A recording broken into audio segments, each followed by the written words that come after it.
Hello दोस्तों, कैसे हैं? टाइम कम है, क्वेश्चन ज्यादा करने हैं, तो स्ट्रेट अवे शुरू करते हैं आज सीयूईटी 2022 लाइफ साइंस के क्वेश्चंस। पहले हम पार्ट ए डिस्कस करेंगे 25 क्वेश्चंस और फिर हम जाएंगे पार्ट बी के 75 क्वेश्चंस। तो शुरू करते हैं। Identify the correct preposition to make a meaningful sentence. Minor neurons first came dash light in the 1980s। In, on, to और फॉर। देखिए, जो प्रपोजिशंस होते हैं, इट इज अ वर्ड और phrase that connects a noun और pronoun. और किससे connect करते हैं? टू द वर्ब और एडजेक्टिव। अब इस गिवन सेंटेंस में जो प्रपोजिशन है, टाइम के लिए जनरली हम यूज करते हैं इन, ऑन या eight.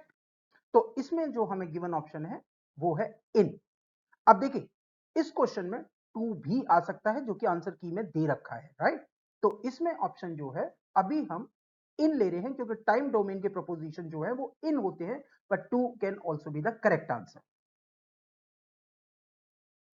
Identify the meaning of the underline idiom from the options given. Radha's brother strained every nerve to enable her to get admission in medical college. Talked to everyone, spent a large amount of money, met many people or worked very hard. देखिए, strain every nerve means क्या होता है? It is to try hard as you can to do something. For example, अगर हम एक statement बात करें तो he strain every nerve to snatch victory from the defeat. तो यानी कि राधा के ब्रदर ने क्या किया है? Strain every nerve, that means he work very hard. That means option D is the correct answer. Choose the correct option to make a meaningful sentence. Okay, his secretary dash 5 orphanage by today evening. Will visit, visited, will have visited or will be visiting. देखिए, in this question जो correct statement होगा वो क्या होगा? His secretary will have visited 5 orphanage by today's evening. और इस तरह से ये एक परफेक्ट फ्यूचर परफेक्ट टेंस बन जाएगा। तो ऑप्शन क्या होगा इस केस में? Option C. Identify synonyms for the underline word in the sentence. Okay, Aman's parents are happy, then the couple is trying to find an amicable solution to their problems. तो amicable का मतलब क्या है? Just है, desperate है, durable है और harmonious है। देखिए, some of the common synonyms जो होते हैं amicable के, वो क्या होते हैं? Agreeable, good natured, harmonious, cordial, understanding. तो इसमें से क्या ऑप्शन बनेगा? ऑप्शन बनेगा D, harmonious, which is very close to amicable। Pick out the correctly spelled word. Okay, ये तो टंग ट्विस्टर्स है। Okay, constitution, contentions, conscientious और कॉन साइंटियस। ओके, जो बेसिकली जो फोर्थ वर्ड है out of all this tongue twister, जो cone साइंटिशियस means क्या होता है? It is a personality trait होता है किसी भी इंसान का, कि जिसमें इंसान अपनी जो ड्यूटीज हैं उनको बहुत अच्छे से और थरली करता है। तो इसमें जो होगा, आंसर होगा वो क्या होगा? Option D, that is conscientious. Okay, identify the correct active voice for the sentence given below. Okay, you are requested not to switch on the bulb. Okay, इसका हमें क्या बनाना है? एक्टिव वॉइस बनाना है। क्या हो सकते हैं? Please not switch on the bulb, switch on the bulb, please don't switch on the bulb और don't switch on the bulb. Okay, actually क्या होते हैं, ये जो हमें दिया हुआ है स्टेटमेंट, उसमें क्या है कि एक इंपेरेटिव सेंटेंस की फीलिंग आ रही है। It is a kind of a imperative sentence. Imperative sentence में क्या होता है, जो सब्जेक्ट होते हैं वो नॉर्मली नहीं होते और कमांड दी हुई होती है। तो ये जो हमारा पैसिव वॉइस है, ये एक तरह से क्या है? इंपेरेटिव सेंटेंस है। और इसके अंदर अगर हमें एक्टिव वॉइस बनानी है इस स्टेटमेंट की, तो क्या होगा? Please do not switch on the bulb, जिसमें कि हम क्या कर रहे हैं? एक कमांड जो दी हुई थी उसको हम एक्टिव वॉइस में कन्वर्ट कर दिया है। ठीक है, और जनरली एक्टिव वॉइस में क्या होता है? जनरली जो आपका वर्ब है वो पहले आ जाती है। ठीक है ना? Identify the correct direct speech for the sentence given below. Okay, the Forbes told that it was not responsible for any information published in the magazine. और चार ऑप्शंस दे रखे हैं। अच्छा, चलिए एक काम करते हैं, डायरेक्ट स्पीच समझते हैं पहले। डायरेक्ट स्पीच क्या होती है? It is a report of the exact word said by the speaker. अब फोर्ब्स ने यहाँ पे क्या बोला है? बेसिकली फोर्ब्स ने बोला है कि we are not responsible for any information published in the magazine. That means option B has to be the correct answer. Given below are the four sentences in jumbled order. Okay. Select the option that gives their correct order. Okay. The structure of the building depends on the purpose for which it is erected. Okay. People who design a building keep in mind for the purpose for which it is being erected. Okay. Humans erect building for various purposes. And D option क्या है? One building may require strength, another may require comfort, and third may require space. देखिए इस case में अगर हमें start करना है तो we can start from the ये जो स्टेटमेंट है सी. क्या? Humans erect building for various purposes. ठीक है. अब क्या है उसके बाद जो आपका स्ट्रक्चर है बिल्डिंग का, the structure of the building, वो डिपेंड करता है किस पे कि जो पर्पस है, किस पर्पस के लिए बनाई गई है. राइट. और उसके बाद हमारा क्या होगा कि उसके बाद होगा हमारा कि पर्पस क्या क्या हो सकते हैं. अब एक बिल्डिंग जो है वो स्ट्रेंथ क्या है, उसको स्ट्रेंथ चाहिए हो सकती है. दूसरा हो सकता है कि उसका कंफर्ट हो सकता है. और तीसरा क्या हो सकता है, किसी को स्पेशियस चाहिए होती है बिल्डिंग. राइट. तो आपका अभी तक का क्या होगा, सी, A, D, and followed by B. That people who design a building keep in mind the purpose also, right? So humans erect building for various purposes. The structure of the building depends on the purpose for which it is erected. One building may require strength, another may require comfort, and third may require space. And people who design a building keep all those purposes in their mind. Okay. So here the option CADB, that means option B, should be the correct answer. From among the four options given, choose the one which is the grammatically correct sentence. Okay. Now I wants तो होता नहीं है, तो ये तो गलत हो गया. ओके. और क्या है, now I want to notice the thing I never saw when I was too busy working. ये तो ठीक है, इसमें तो सारी वर्ब्स और सब कुछ स्टेटमेंट ठीक है. ओके. नाउ आई वांटिंग भी नहीं होता. राइट. तो ये भी गलत होगा. एंड नाउ आई वांटेड तो ठीक है. To notice the thing that I never seen when I was too busy, ये भी गलत है. ये स्टेटमेंट नहीं होते हैं. राइट. तो इसका मतलब option B has to be the correct answer. Find out which part of the sentence has an error. If there is no error, mark option 4. Okay. As the fibers of the words are woven into the exquisite tapestry B of a story and the deeps of a hero are portrayed in those words, see, the words bring forth those portrayed deeds. D. No error. देखिए अगर इसको ढंग से देखें तो इसमें कोई भी स्टेटमेंट ठीक ही नहीं है. राइट. एक्चुअल करेक्ट स्टेटमेंट क्या बन सकता था, it could have been under the commas, as the threads of the words are woven into the exquisite tapestry of a story and the depth of a hero are portrayed in those words. तो इसमें से actually कोई answer ठीक ही नहीं है, तो no options are correct. In 1985, the government of India launched a special vaccination program. Is it called Universal Immunization Program, Indian Immunization Drive, Save Child Save Country और Immunization for Secure Future? देखिए ये जो universal immunisation programme जिसको हम UIP भी बोलते हैं, it was the vaccination programme actually which is talked about here, which was launched by the government of India in 1985. और इस प्रोग्राम के तहत जो वैक्सीनेशन है बच्चों का वो 12 डिजीजेस के अगेंस्ट होता है, जिसमें इंक्लूड क्या क्या होता है, tuberculosis, diphtheria, pertussis, tetanus, all these three makes a DPT वाला जो हमारा वैक्सीन होता है. राइट. फिर उसके अलावा poliomyelitis, measles, hepatitis B, diarrhoea, Japanese encephalitis, rubella, pneumonia type B type and other pneumococcal diseases. Right. तो यूनिवर्सल इम्यूनाइजेशन प्रोग्राम जो बेसिकली बच्चों को 12 डिजीजेस के अगेंस्ट प्रोटेक्शन का एक गवर्नमेंट ऑफ इंडिया का इनिशिएटिव है. राइट. तो option A has to be the correct answer. Match list 1 with list 2 items. Okay. List 1 में इंडियन नेशनल्स दिए हुए हैं और लिस्ट 2 में जो मैक्सेस से विनर्स हैं, यानी कि उनको जिस कैटेगरी के लिए मिला है वो दिया है, और अभी have to match the following. Okay. जो रमन मैक्सेसे जो अवार्ड है, it is being awarded in honour of the former president of Philippines Ramon Magsaysay, और ये करीबन 6 से 7 कैटेगरी में दिया जाता है. वर्गीस कुरियन का जब भी नाम आएगा तो इंडिया में व्हाइट रिवॉल्यूशन यानी कि जो मिल्क प्रोडक्शन का जो एनहांस हुआ था उसके लिए आता है। और बेसिकली वर्गीस कुरियन को जो अवार्ड मिला था 1963 में as an community leader. He was basically the leader of India's milk cooperative and behind the Amul brand. तो ए का हो जाएगा आपका फोर्थ। तो ए का फोर्थ किसमें?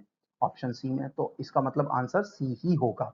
बाकी के बात कर लेते हैं। बीजी वर्गीस जो है, बुबली जॉर्ज वर्गीस, ये जो हैं he was an Indian journalist and editorial जो एडिटर थे हिंदुस्तान टाइम्स के 1969 से 75 के लिए, एंड इंडियन एक्सप्रेस के भी एडिटर रहे हैं, राइट।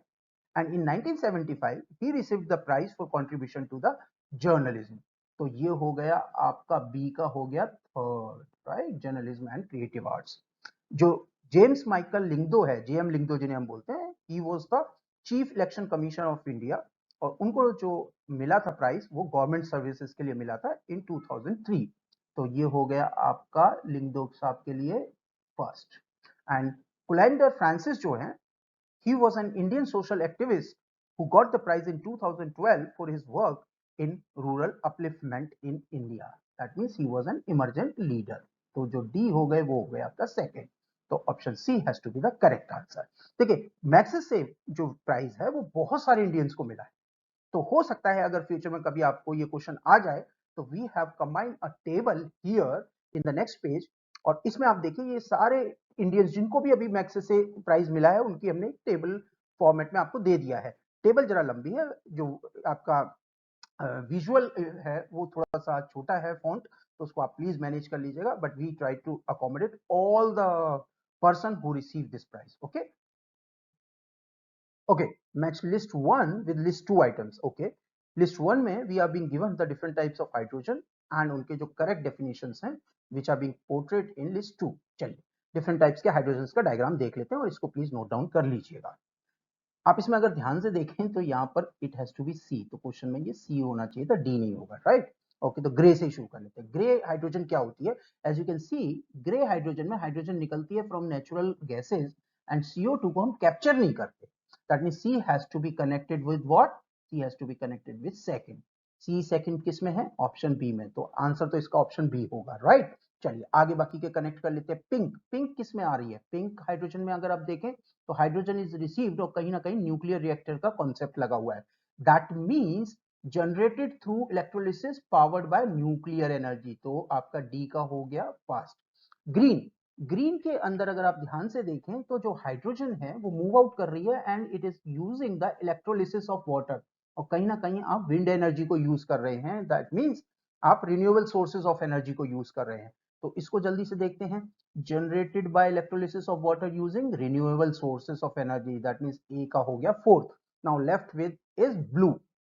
ब्लू में क्या हो रहा है? यहां पर भी हम नेचुरल गैस को ले रहे हैं, बट क्या कर रहे हैं? We are capturing the carbon dioxide, right. So B has to be connected with the third, carbon dioxide is captured. Option होगा बी। बाकी के फॉर्म्स ऑफ एनर्जी हैं उनके भी डायग्राम्स हैं, आप उनको नोट डाउन कर लीजिएगा। कार्टोग्राफर्स जो होते हैं आर दोज हु मेक्स, एक जो कार्टोग्राफर्स होता है it is a person who draw और प्रोड्यूस द मैप्स, राइट। तो इसका सीधा सा आंसर होगा option A. In 2003, space shuttle Columbia, which carried Indian origin astronaut Kalpana Chawla, बहुत ही ज्यादा एक ट्रेजिक जो है इंसिडेंस हुआ था, and Israeli and 5 other members disintegrated upon its re-entry to the Earth atmosphere. Named the Israeli astronaut. जो Israeli astronaut थे वो थे इलान रेमन। इलान रेमन जो थे ही was basically an Israeli fighter pilot, जो कि बाद में बने थे Israeli first astronaut, right. And he sacrificed his life when Columbia was returning to the earth atmosphere. तो option B has to be the correct answer. Okay, find the next alphabet. VULHI, TSMGK, RQNLM, POONO। देखिए, इस तरह के जब questions हमें करने होते हैं तो हमें एक कॉम्बिनेशन या एक पैटर्न को फॉलो करना होता है। चलिए एक पैटर्न को फॉलो कर लेते हैं। पहले एक काम करते हैं, इनको अरेंज कर लेते हैं। POONO, उसके बाद क्या लिखते हैं? RQNLM, देन रख लेते हैं TSMGK, J K and then V U L H I और इससे ऊपर आएगा हमारे स्टेटमेंट या वर्ड। चलिए कोई पैटर्न मिल रहा है फर्स्ट रो या फर्स्ट लाइन में? PRTV, अगर हम इधर से इधर जाएं from top to bottom, PQRSTUV, यानी P से हमें पहले एक छोड़ना है, राइट? तो हमें क्या छोड़ना पड़ेगा? एक छोड़ते हैं तो उससे ऊपर क्या आएगा? N, LMN MN, N के बाद क्या होता है? OPQRSTUV, बन गया पैटर्न। तो जो भी आंसर होगा वो आंसर होगा या तो A या होगा B। ठीक है, चलिए अब देखिए JKLMNOPQRSTU, तो इसका सीधा सा मतलब है कि O से पहले एक वर्ड छूटना चाहिए, है ना? तो LMNO होता है तो N छूट गया तो M हो गया, राइट? नेक्स्ट क्या है? OPQRST, तो अगर हम इसको फॉलो करें तो JKLMNO, ओ ये उल्टा जा रहा है, देखिए LMNOP, पैटर्न बन गया, करेक्ट? तो NMP और नेक्स्ट क्या होगा? P एंड देन क्या होगा? Q, तो option A has to be the correct answer. Aman, Balvinder, Chetan, Mahesh, Pradeep and Deepti are standing in a circle facing center. Okay. Balvinder is in between Deepti and Chetan. Aman is in between Pradeep and Mahesh. Deepti is to left of Mahesh. Who is between Balvinder and Mahesh? चलिए इस question को solve करते हैं। ये हमारा circle था। अब question क्या कह रहा है? बलविंदर किस किस के बीच में है? बिटवीन दीप्ति एंड चेतन। तो बलविंदर ये रहे और उसके लेफ्ट एंड राइट क्या हो गए आपके? Deepti and Chetan, right? तो पहला स्टेटमेंट कंप्लीट हो गया। नाउ अमन कहां पर है? Aman is in between Pradeep and Mahesh, right? तो ये महेश हो गए, ये हो गए आपके प्रदीप। अब obviously we have to ensure कि जो दीप्ति है वो लेफ्ट ऑफ महेश हो। आप कह सकते थे कि प्रदीप इधर आ सकते थे, नो, दीप्ति के एकदम एडजेसेंट में हमें महेश रखना है, राइट? तो दीप्ति के लेफ्ट में आपके हो गए महेश। अब नाउ क्वेश्चन क्या पूछ रहा है? Who is between Balvinder and Mahesh? तो बलविंदर एंड महेश के बीच में कौन है? बलविंदर एंड महेश के बीच में है Deepti. So option A has to be the correct answer. which does not belong with the others. Okay, contents, chapters, bibliography और research thesis.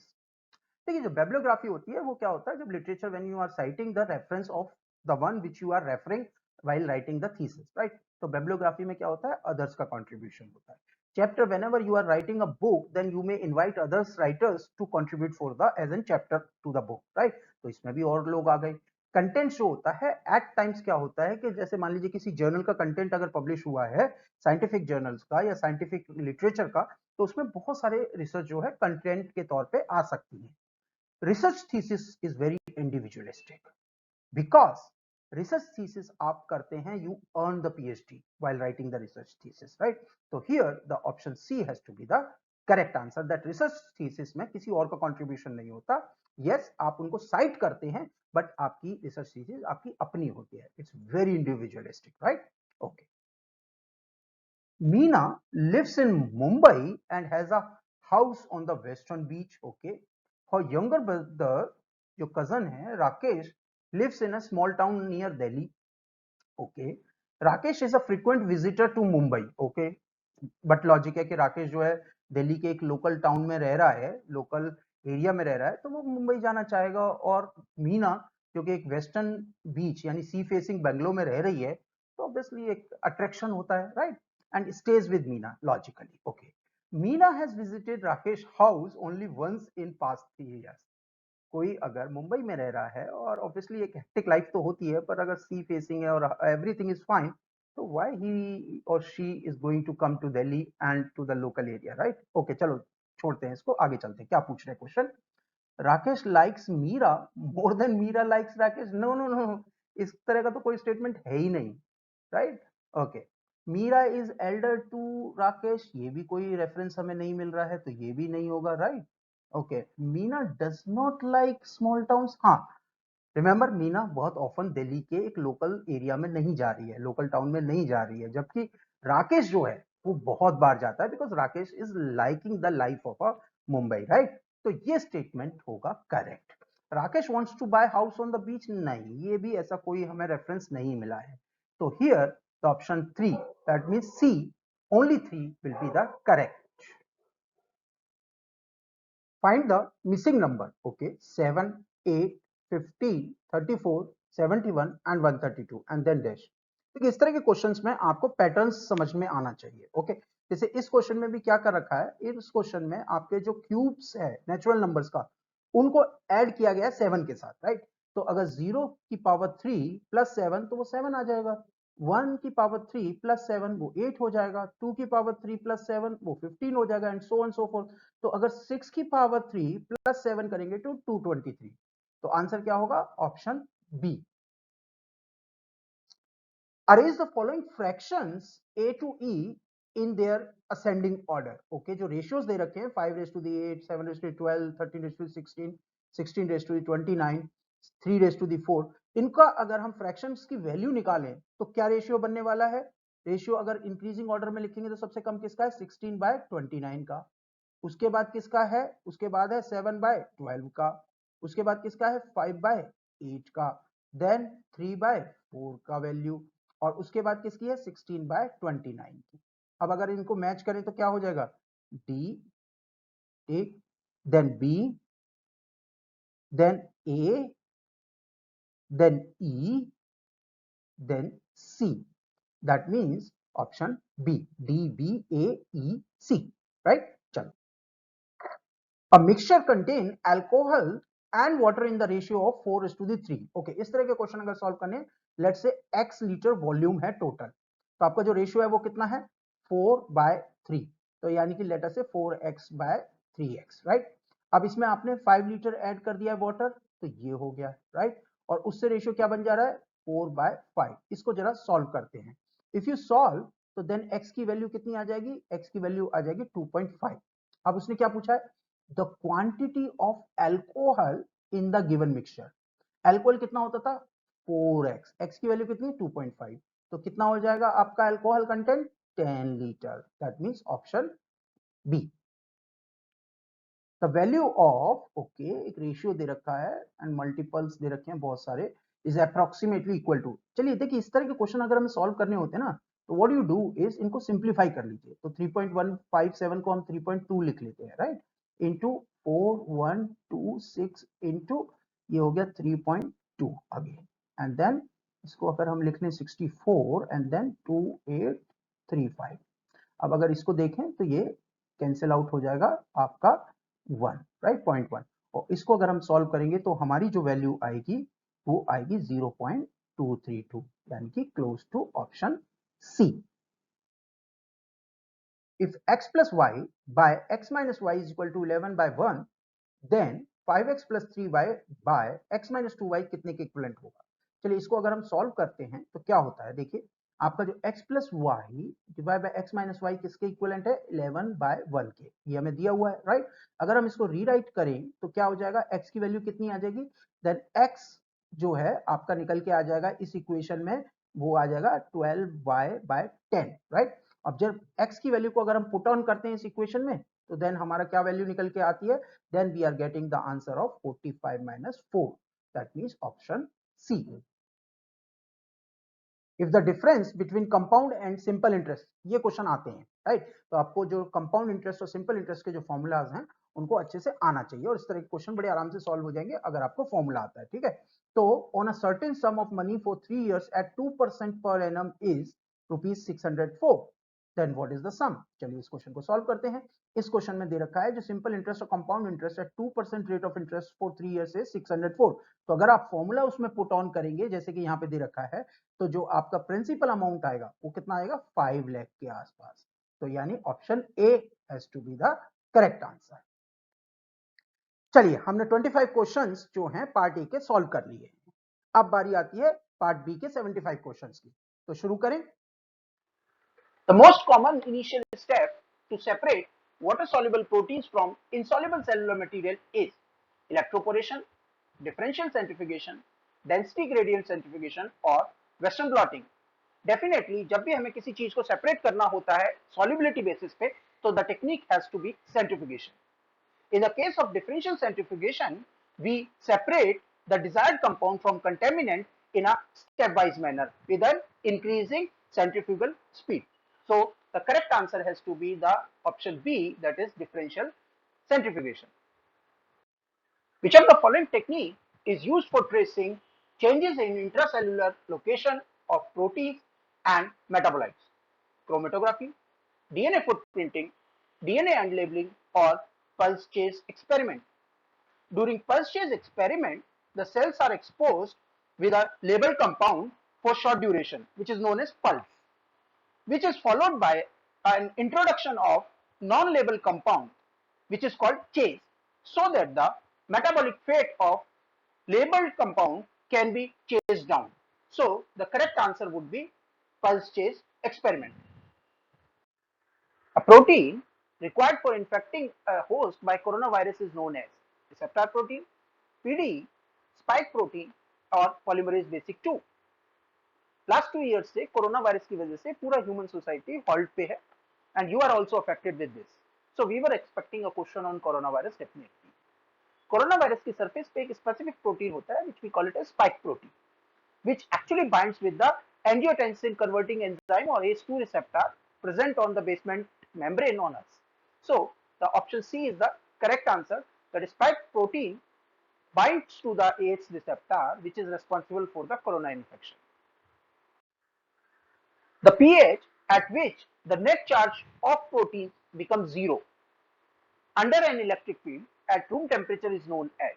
Definitely the answer has to be the isoelectric point. Isoelectric point is that pH at which the charge over the protein, that means the charge present on the carboxylic group, is balanced by the charge over the NH3 group. So the overall charge is 0. That means the amino acid become electrically neutral. It cannot migrate at either direction, cathode or anode. If you will higher the pH than Pi, then the amino acid is going to develop the net negative charge. While if you decrease the pH, then this same amino acid is going to develop the positive charge.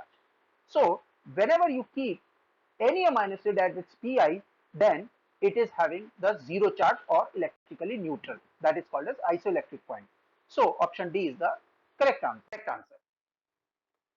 The microscope that converts slight differences in the refractive index and cell density into easily observed differences in the light intensity is known as phase contrast microscope, bright field microscope, dark field microscope, or transmission electron microscope. Phase contrast microscope, it takes the advantages of minute changes in the refractive index of water and cytoplasmic component of the living cells, which turns them into the different brightness level in the magnified image. So the answer has to be the phase contrast microscope. Definitely transmission electron microscope होगा नहीं, because उसमें sample live cell use ही नहीं होता. In the case of dark field microscope, that will also not be there, because in the darkness you cannot detect the differences in the refractive index between cellular component and the background. Bright field में भी ये सब detect नहीं होता, so answer has to be the phase contrast microscope. Which of the following histone protein found in the chromatin has high lysine content? H1, H2A, H3, or H4? Basically, in eukaryotic histone protein, H3 and H4 are arginine rich, while H1 is the lysine rich. So here the compound has to be H1, which has lot of lysine content. Which of the following technique may be used for identifying a regulatory protein that acts by binding to the specific sequence of DNA? Is it southern blotting? Is it northern blotting? Is it southern western blotting? Or is it western blotting? You can use a compass which has the following feature. In the case of northern blot, we analyze the RNA analysis by using DNA probe. In the case of southern blotting, we analyze the DNA by using the DNA probe. In the case of eastern blotting, we actually detect the post-translation modification in the protein. While in the case of western blot, we quantify the protein using antibodies. In the case of southern western blotting, we use DNA binding protein analysis by using DNA as a probe.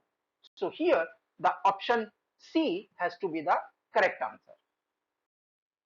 Which of the following disease in humans is caused due to the expanded microsatellite repeats?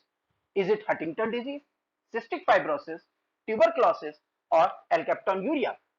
First of all, we should know what is microsatellite repeats. Actually, अगर कोई भी 3 nucleotide का pair, that means genetic triplet, if it starts repeating itself in n number of times, then such diseases are called as trinucleotide repeat disorder या फिर microsatellite repeats. इसके सबसे दो best examples हैं, एक फ्रेजाइल एक्स सिंड्रोम जिसके अंदर आपका CGG it repeats itself in for n number of times, while there is another disease called Huntington syndrome जिसके अंदर आपका CAG it starts repeating for n number of times. So the option A has to be the correct answer. Which of the following disease is associated with Philadelphia chromosome? Retinoblastoma, arterial septal defect, chronic myelogenous leukemia, or myotonic muscular dystrophy.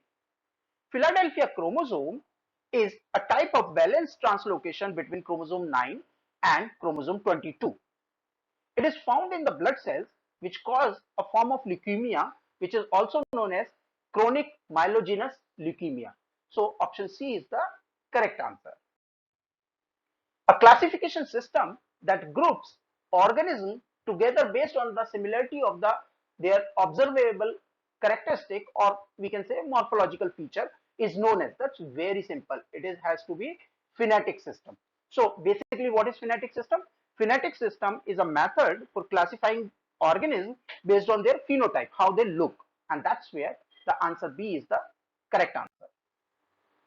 A class of immunoglobulin present in the serum which neutralizes toxins, activate complement, and crosses the placenta. That's very easy. Once you hear this word crosses the placenta, then answer is IgG. Only maternal IgG has the property which is the smallest antibody which can cross the placenta. Hence, the option C is the correct answer. Blood group differs in their glycosylation pattern, phosphorylation pattern, methylation pattern और ubiquitination pattern. Blood group के जो antigen होते हैं वो या तो sugar के बने होते हैं या आपकी प्रोटीन्स के. फॉर एग्जांपल प्रोटीन्स का केस आएगा तो RH सिस्टम, और अगर हमारा शुगर का डिफरेंस हमें देखना है तो it has to be the ABO blood group system. तो blood group specially in ABO blood group system the antigen differ in their glycosylation pattern. The replication on template strand always proceeds in 5' to 3' direction. If the sequence of the template strand is ATC CCT, how would the correct sequence of the newly synthesized strand of DNA will be read? तो template strand क्या होता है? Template strand एक तरह से parental strand होता है जिसकी वजह से आपका उस नॉलेज की बेसिस पे कॉम्प्लीमेंट्री स्ट्रैंड या फिर डॉटर स्ट्रैंड सिंथेसाइज होता है. तो अभी यहाँ पे सीक्वेंस क्या दिया हुआ है? 5' से अगर हम रीड करें तो ATC CCT, तो इसका अपोजिट स्ट्रैंड क्या हो जाएगा? A, क्योंकि रीडिंग हमेशा किस फॉर्मेट में होती है? 5' to 3' जैसा क्वेश्चन में भी दे रखा है.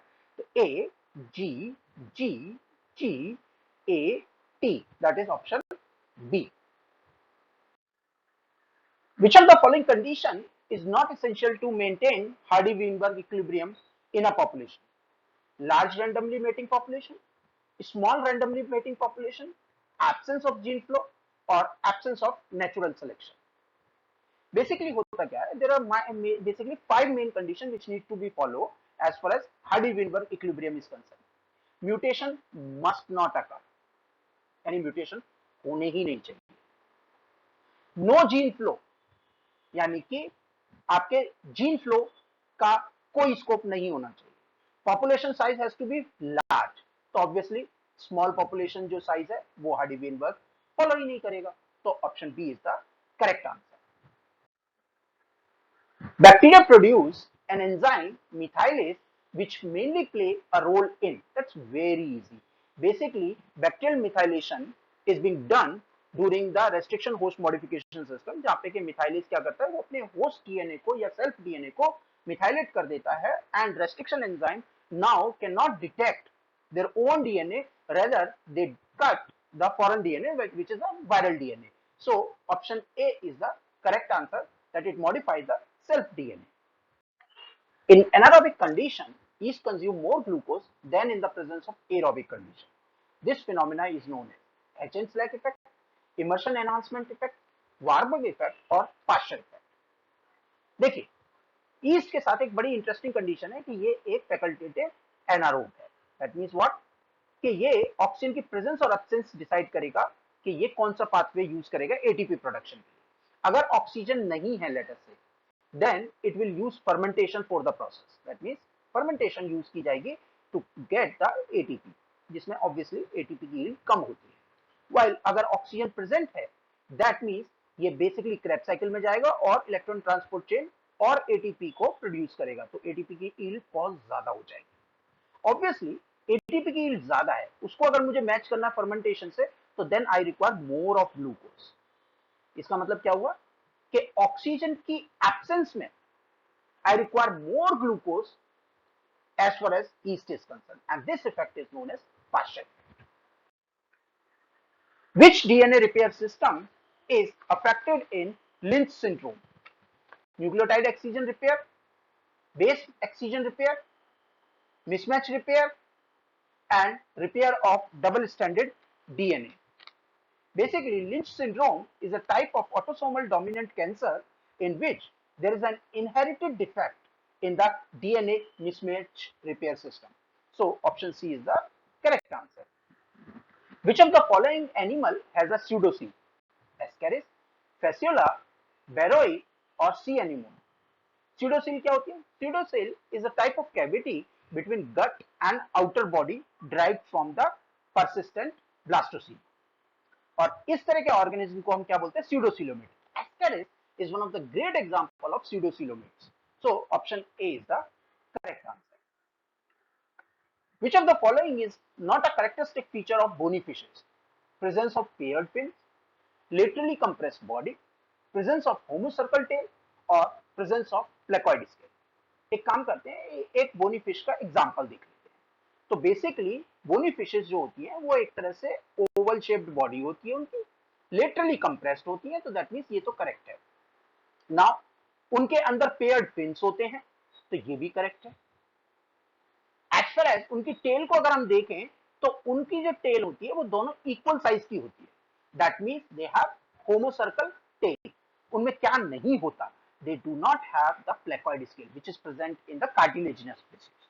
So option D is the correct answer. The method which was first developed for gene mapping in bacteria was transformation in 1928, conjugation in 1946, transduction in 1952 or transformation in 1944. Basically Jacob और वुलमैन ने एक बड़ी interesting चीज observe की थी during bacterial conjugation. They observed that the number of gene transferred from donor to recipient is directly proportional to the time given for conjugation.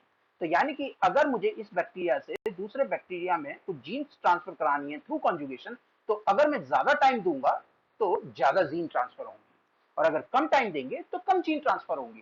That means I can map the distance between two genes by this technique, and hence option B is the correct answer. The gold standard method used for the detection of SARS-CoV-2 infection is, that's very easy. अगर हमें Covid के various variants का पता करना है, तो most reliable technique is RT-PCR. ELISA definitely एक technique है, सार्स कोविड के लिए यूज भी हुई है, बट वेरिएंट्स नहीं पता कर पाएगी ज्यादा. RT-PCR on the other hand can be used, even it is being mandatory for the, if you wanted to confirm that which variant you are being infected, RT-PCR आपको कराना पड़ेगा. तो option B is the correct answer. Which one of the following phytochemical produced in plant defend against herbivores? Terpenes, lignin, flavonoids or tannins? Many plants they produce secondary metabolites or allelochemicals भी बोलते हैं उनको, which are deterrent for herbivores like phenolics, flavonoids and even tannins. तो देखने में ऐसा लग रहा है कि ऑप्शन सारे ही ऑलमोस्ट ठीक हैं, but tannins they are having stringent taste, reduced digestibility, and even they are toxic to the rumen bacteria present in the herbivore gut. तो generally herbivores ऐसे प्लांट जिनमें टेनिन ज्यादा होता है उनको बहुत ज्यादा अवॉइड करते हैं। तो option D is the correct answer. The rate of oxygen production is enhanced when there is the operation of cyclic photophosphorylation, non-cyclic photophosphorylation, both cyclic and non-cyclic photophosphorylation, or oxidative phosphorylation. Basically, the water is used as a precursor to liberate oxygen and electrons to activate the photosystems. ये वाला जो system है ये non cyclic में मिलता है, cyclic में ये एब्सेंट होता है। तो ऑक्सीजन की प्रोडक्शन कहाँ एनहांस होगी? In non cyclic, because cyclic के अंदर ऑक्सीजन प्रोड्यूस ही नहीं होती है। The primary acceptor of carbon dioxide in C4 plants is phosphoenol pyruvate, ribulose 1,4-diphosphate, ribulose 1,5-diphosphate, or phosphoenol glycerate. As far as primary acceptor in C4 plant is concerned, it is the phosphoenol pyruvate. So option A is the correct answer. Which of the following is not a vitamin? Biotin, choline, histidine, or nicotinamide? See, histidine is an amino acid, so definitely ये तो vitamin होगा नहीं. But biotin, as we know, it is vitamin B7, तो वो vitamin हो गया. Nicotinamide वो एक तरह से vitamin B3 है. Choline is also not a vitamin, but it is generally kept along with the vitamin क्योंकि हमारी बॉडी कॉलिन जो है वो बहुत ज्यादा नहीं बनाती और हमें फूड के थ्रू इसकी रिप्लेनिश करना पड़ता है। तो इस लॉजिक की वजह से histidine has to be the correct answer. A cloning vector may not contain origin of replication, multiple cloning site, promoter and selectable marker। देखिए ऑलवेज रिमेंबर एक टिपिकल क्लोनिंग वेक्टर जो होता है उसके अंदर ओराई हैज टू बी मस्ट, किस लिए? Autonomous replication के लिए। एक एमसीएस रीजन भी चाहिए जिसके अंदर we can put our gene of interest. एक मार्कर भी चाहिए, जनरली एंटीबायोटिक रेजिस्टेंस, क्यों? हमें स्क्रीनिंग भी करनी है। प्रमोटर, इसकी जरूरत किस में होती है? एक्सप्रेशन वेक्टर्स में। एक्सप्रेशन वेक्टर्स के अंदर प्रमोटर होगा, राइबोसोमल बाइंडिंग साइट होगी एंड एक टर्मिनेटर भी होगा अलॉन्ग विद दीज फीचर्स। तो प्रमोटर को we can skip as far as cloning vector is concern, but it is a mandatory part in expression vector. A lambda-fast genome has a length of, that's very easy. A lambda-fast genome is specifically having 48.5 kb genome, but its closest we can say option C, that is 42.5 kb. Chemically synthesized linker molecules containing recognition sequences of specific restriction endonuclease for creation of cohesive ends in blunt-ended DNA fragments are generally, बड़ा आसान है। दो तरह के chemical use होते हैं जो कि सिंथेटिक किए जाते हैं, जो बनाए जाते हैं, linker molecules and adapters molecule. Linkers जो होते हैं वो छोटे बेस पेयर के सीक्वेंसेस होते हैं जिनमें रेस्ट्रिक्शन साइट्स होती है। तो अगर हमें रेस्ट्रिक्शन साइट चाहिए तो ऑब्वियसली रेस्ट्रिक्शन एंजाइम की साइट होगी, तो उसका मतलब 6 kb से ज्यादा ही होगा, और 6 kb से ज्यादा है तो मतलब option A has to be the correct answer, that is 10 base pair. तो इस तरह से आप लॉजिक लगा सकते हैं कि जनरली लिंकर के अंदर 6 बेस पेयर से ज्यादा होते हैं और जनरली शॉर्ट डीएनए सीक्वेंसेस होते हैं जो कि 10 बेस पेयर तक हो सकते हैं। Which one of the following is an autoimmune disease? Type 1 diabetes, type 2 diabetes, gestational diabetes or hemophilia? Autoimmune disease generally inherited disease होती है जिनके अंदर हमारा इम्यून सिस्टम खुद को ही टारगेट करने लग जाता है। Type 2 diabetes which is a common metabolic disorder जिसके अंदर हमारी body minimal level of insulin produce करती है, जबकि टाइप 1 डायबिटीज जिसके सिम्टम्स जनरली अर्ली एज पे दिख जाते हैं, इसके अंदर हमारी बॉडी ऑलमोस्ट ना के बराबर इंसुलिन प्रोड्यूस करती है। जनरली पहले ये समझा जाता था कि टाइप 1 डायबिटीज जो है उसके सिम्टम्स हमारे यंग एज पे दिखने लग जाते हैं, वेरी अर्ली एज पे दिखने लग जाते हैं, but recent studies suggesting that one may acquire in their life type 1 diabetes in the later half also. Gestational diabetes is an example of autoimmune disease जिसके अंदर हमारी बॉडी के ऑटोइम्यून सेल्स जो हैं, यानी हमारी अपनी इम्यून सेल्स हैं, वो टारगेट करना शुरू कर देती है पैनक्रियाटिक बीटा सेल, और इसकी वजह से जो इंसुलिन है वो प्रोड्यूस नहीं होता। तो इस केस में option C is the correct. In which of the following plants the gametophyte does not represent an independent free living generation? Definitely in the case of pinus we see that the both male and female part are associated with the plant. So Pinus has to be the correct answer. Which of the following statement is true about gymnosperm? Albuminous cells in phylum are absent. The embryo that grows after fertilization is exoscopic in nature. Gymnosperms are dioecious in nature. The embryo that grows after fertilization is endoscopic in nature. देखिए अगर logically देखेंगे तो option B और D में से भी कोई एक करेक्ट होगा. जनरली ये देखा गया है that embryos that grows after fertilization in the case of gymnosperms are endoscopic in nature. तो ऑप्शन डी क्या होगा? Correct. Gaucher disease is a genetic disorder which is associated. That's very easy. Gaucher disease is an example of lysosomal disorder. That means lysosomal storage disorder. और इसके अंदर क्या होते हैं? Lysosomes they become the dump yard of fatty acids. तो option D को क्या होगा? करेक्ट होगा. Hematopoietic stem cells are found in, again one of the most simple question. They are found in the bone marrow of pelvic area, sternum area and femur. तो option क्या होगा? A. The formation of endosperm before fertilization is a characteristic of. That's very easy. Endosperm एक तरह का nutritive tissue होता है जो angiosperms में मिलता है एंड इसका काम क्या होता है? It is basically providing the nutritive condition for the developing embryo. So option B is the correct answer. Heterospory is not found in. Heterospory होता क्या है? Heterospory is basically the formation of two types of spores. छोटे वाले को हम mail spores बोलते हैं, large one that means mega spores को हम फीमेल स्पोर्स बोलते हैं. And generally it has been seen that pteridophyte which are came later in existence they are heterosporous, but जो अर्ली टेरिडोफाइट्स थे they are homosporous. For example Pteris. Pteris के अंदर या फिर हम कह सकते हैं टेरिडियम के अंदर हेटेरोस्पोरी नहीं मिलती है. Diagnostic test used to detect human immunodeficiency virus is Vidal test, autoradiography, ELISA. Yes, ELISA is the answer. That ELISA is generally used for the detection of HIV virus. तो इसके अंदर क्या करते हैं? HIV का एंटीजन लेते हैं और मोनोक्लोनल एंटीबॉडी के through we can detect the presence of the HIV virus in the serum. Option C is the correct answer. Which of the following antibody that can cross place? Again, IgG. Maternal IgG is the smallest antibody which can cross the placenta. So option A is the correct answer. Trypan blue assay is used for the counting of animal cells, quantification cellular protein, quantification of nucleic acids, identification of metabolites.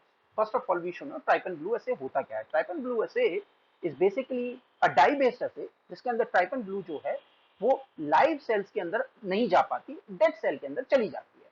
तो हम differentiate कर सकते हैं. We can count what are the how many times live cells are there in comparison to the dead cell. So generally animal cell culture के अंदर इसका use होता है जहां पे हमें पता करना होता है लाइव सेल्स कितनी है और डेड सेल कितनी है. तो trypan blue assay is used for the counting of animal cells. Match list one item with the list two. Enzymes दे रखे हैं, फंक्शंस पता करने. Very easy. टोपोआइसोमरेज कहाँ यूज होता है? टोपोआइसोमरेज बेसिकली कहाँ यूज होता है? जो आपके रेप्लिकेशन फॉर्क होती है उसके आगे आपके यहाँ पर टोपोआइसोमरेज यूज होता है जो कि क्या होता है? सुपर कॉइलिंग हटा रहा होता है. तो बेसिकली टोपोआइसोमरेज किसके लिए यूज होगा? डीएनए रेप्लिकेशन के द्वारा. तो option D has to be the first. Option D को किससे कनेक्ट होना? फर्स्ट. तो यानी कि आंसर हमारा जो सी या डी में से ही कोई एक होगा. चलिए दूसरा पकड़ते हैं. सीडी के, अरे वाह, cyclin dependent kinase, it has to go with the option D, cell cycle regulation. हम सबको पता है. तो B has to go with the third. B has to go with the third. That means option C. देखने की जरूरत नहीं है बाकी के, बट देखने चाहिए. Histone acetyl transferase chromatin remodelling में यूज होता है और एंटी ट्रिप्सिन ये एम्फीसेमा के लिए यूज होता है जो कि हमारी लंग सेल्स को मेंटेन कराने में यूज होता है. Option C is the correct answer. Match list one item with the list two. Again animals दे रखे हैं और उनके लार्वल स्टेजेस दे रखे हैं. इंसेक्ट, कैटरपिलर, बी का 4 के साथ जाएंगे. बी का 4 किसके साथ है? ऑप्शन सी में ही है. तो इसका मतलब option C is the correct answer. Match list one with the list two item. Epinephrine in liver, FSH, hormones दे रखे हैं. लिस्ट टू में फंक्शंस दे रखे हैं. सबसे पहले क्लोजेस्ट फंक्शन पकड़ते हैं एफएसएच। एफएसएच का हमें मालूम है एस्ट्रोजन से रिलेशन है, इंक्रीज करता है synthesis of estrogen. That means B has to connect with third, B has to connect with third, that means this again, no other option is left, that means option D is the correct answer. और बाकी का भी देख लेते हैं। Epinephrine क्या करता है हमारा, increased glycogen to the glucose. Vasopressin क्या काम करेगा, वैसोप्रेसिन करेगा आपका सी का फोर्थ के साथ, that means reabsorption of water.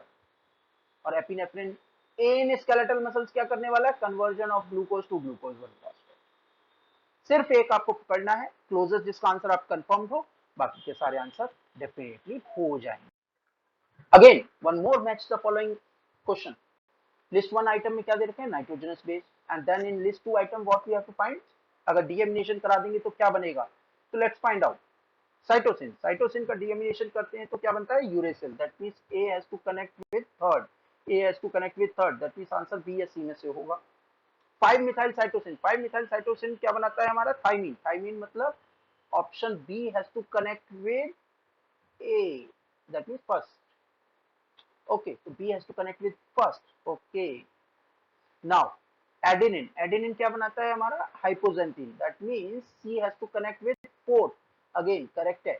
D को हमारा 2 होना चाहिए, दैट मींस डी ग्वानिन क्या बनाना चाहिए हमारा, जेंथीन, जो कि बना रहा है।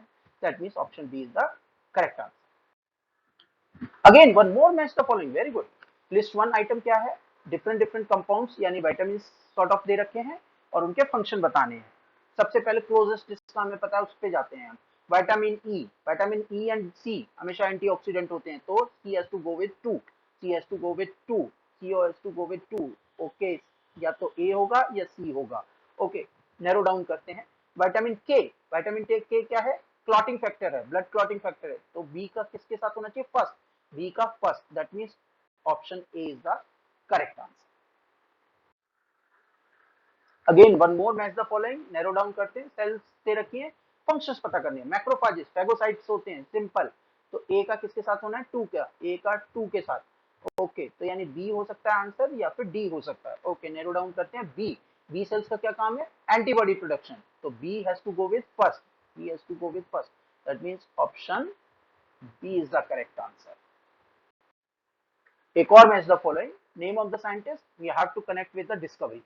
Okay, Edward Jenner, vaccination, but यहाँ पर याद रखिएगा एडवर्ड जेनर ने वेरिएशन को पोस्टुलेट किया था, वैक्सीनेशन कॉन्सेप्ट लुईस पास्चर के बाद आया था, but it's okay. Edward Jenner, vaccination, imprint जो हमारे दिमाग में उसके हिसाब से ही चलते हैं।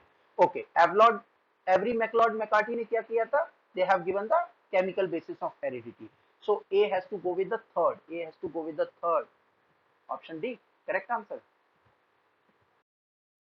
Given below are the two statements. Okay, statement one क्या कहता है, the application of herbicide to kill unwanted plants is widespread in agriculture. This is correct statement. क्यों, herbicide जो है they account for about 40% of total pesticide use in agriculture. और इनका जो uses है, it is use to reduce the harmful effects of the weed, और वो constantly agriculture में इंक्रीज होते जा रहे हैं उनका यूजेस, राइट। तो जो आपका स्टेटमेंट वन है वो तो ठीक है। स्टेटमेंट टू क्या कह रहा है, DCMU जिसे हम डायूरोन हर्बिसाइड भी बोलते हैं, it act by blocking electron flow at the quinone acceptor of photosystem by competing for the binding site of plastoquinone. ये भी करेक्ट है। इफ यू सी, तो जो DCMU या डायूरोन हर्बिसाइड्स है वो क्या करता है, वो आपके कॉम्पिटिट करता है किससे, इलेक्ट्रॉन फ्लो को होने नहीं देता, और कॉम्पिटिट करता है किससे, प्लास्टोक्विनोन से, राइट। और उसकी जो binding towards the secondary acceptor side है उसको वो ब्लॉक कर देता है, और इस तरह से अल्टीमेटली फोटोसिंथेसिस जो है इन वीट प्लांट में वो कॉम्प्रोमाइज हो जाती है। तो यानी कि क्या होगा, statement A, both statement one and statement two are correct, right. तो यानी कि statement one and statement two both are correct, that means option A. Given below are the two statements. Statement one क्या कह रहा है, in prokaryotes all types of RNA are transcribed by the holoenzyme that consists of several polypeptides, 2 alpha, 1 beta, 1 beta dash and 1 sigma. ये correct statement है। देखिए, जो आपके RNA polymerase होते हैं बैक्टीरिया में होता है सिर्फ एक, जबकि आपका जो यूकेरियोटिक सिस्टम में होता है वहां पे होते हैं RNA polymerase 3-4 different types of RNA synthesis. Eukaryotes की अगर हम बात करें तो RNA pol 1 synthesises the ribosomal RNA, RNA pol 2 क्या करता है, वो मैसेंजर आरएनए सिंथेसाइज करता है, और जो आरएनए पॉल 3 है वो आपका tRNA and 5s ribosomal RNA synthesis के लिए होता है। ऑन द कंट्री प्रोकैरियोट्स में सिर्फ और सिर्फ एक ही आरएनए पॉलीमरेज होता है which itself is made up of 2 alpha subunit, 1 beta dash subunit, 1 beta and 1 sigma factor। और इसकी वजह से जो हेलो एंजाइम बनता है वो एक मल्टी सब यूनिट स्ट्रक्चर होता है। तो स्टेटमेंट 1 तो ठीक है। Next come the statement 2। The start signals on DNA are called promoters and represent the initial binding site for the RNA polymerase. ये स्टेटमेंट भी ठीक है। अगर आप ध्यान से देखें तो जो आपका बैक्टीरियल केस है RNA polymerase, it binds at the promoter site, और उस प्रमोटर में स्पेशली दो एरिया बड़े इंपॉर्टेंट होते हैं। वो कौन कौन से? एक -10 रीजन जिसे हम टाटा बॉक्स भी बोलते हैं, और एक माइनस आपका 35 रीजन। और ये इन दोनों एरियाज पे आरएनए पॉलीमरेज जो है वो बाइंड करता है with the help of sigma factor. तो इसका मतलब स्टेटमेंट 2 भी करेक्ट है। Both statement 1 and 2 are correct. Okay, फिर से दो स्टेटमेंट्स दे दिए हैं। Given below are the two statements. Statement 1 क्या कह रहा है?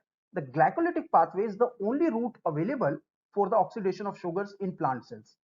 ये गलत है। क्यों? देखिए, glycolysis is the first step in the glucose breakdown and it virtually found in almost all cells including plant cells, okay, but it is not the only route available for glucose oxidation।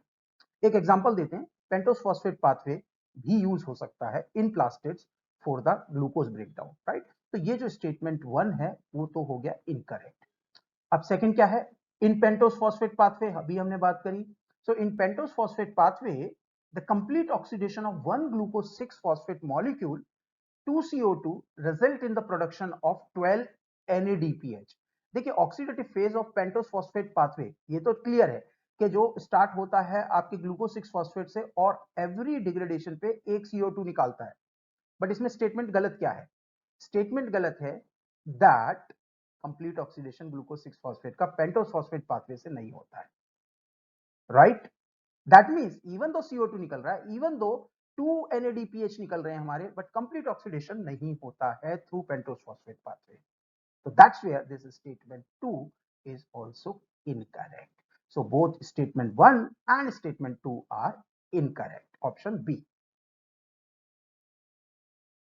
Given below are the two statements. Okay, again, statement 1 क्या कह रहा है? Telomeres are the sequence at the end of eukaryotic chromosomes which helps in stabilizing the chromosomes. Statement 2 क्या कह रहा है? Telomeres and with multiple repeated sequence in the form of TTA GG in humans. तो in the light of above statement choose the correct answer. Okay, अगर हम diagram को देखें तो जो हमारा टीलोमर्स होते हैं जो कि एंड्स पे मिलते हैं, they actually stabilizes the DNA. कहा जाता है कि अगर टीलोमर नहीं होंगे, अगर telomeres are lost from the chromosome, तो then chromosomal ends will be unstable. That's where telomeres is very important. और ह्यूमंस में जैसा कि आप देख सकते हैं, द सीक्वेंस जो रिपीट करता है वो क्या है? TTA GGG। तो यानी कि both statement 1 and statement 2 are correct. Option A. Given below are the two statements. Okay, statement 1 क्या कह रहा है? Mycorrhiza is a symbiotic association with cyanobacteria. नहीं नहीं नहीं नहीं नहीं, the word myco itself says the fungi. So mycorrhiza is a symbiotic relationship between the fungi with the roots of higher plants, right? और इन दोनों में एसोसिएशन का क्या रोल है? जो फंगस है वो इनऑर्गेनिक मटेरियल को जो है वो स्ट्रेन आउट करती है, उसको डिराइव करती है और किसको दे देती है? प्लांट को। प्लांट इन एक्सचेंज क्या करता है? ऑर्गेनिक जो मटेरियल्स हैं, इन जो इनऑर्गेनिक कंपोनेंट से ऑर्गेनिक बनाया है, वो उसको फंगस को देते हैं एज अ फूड।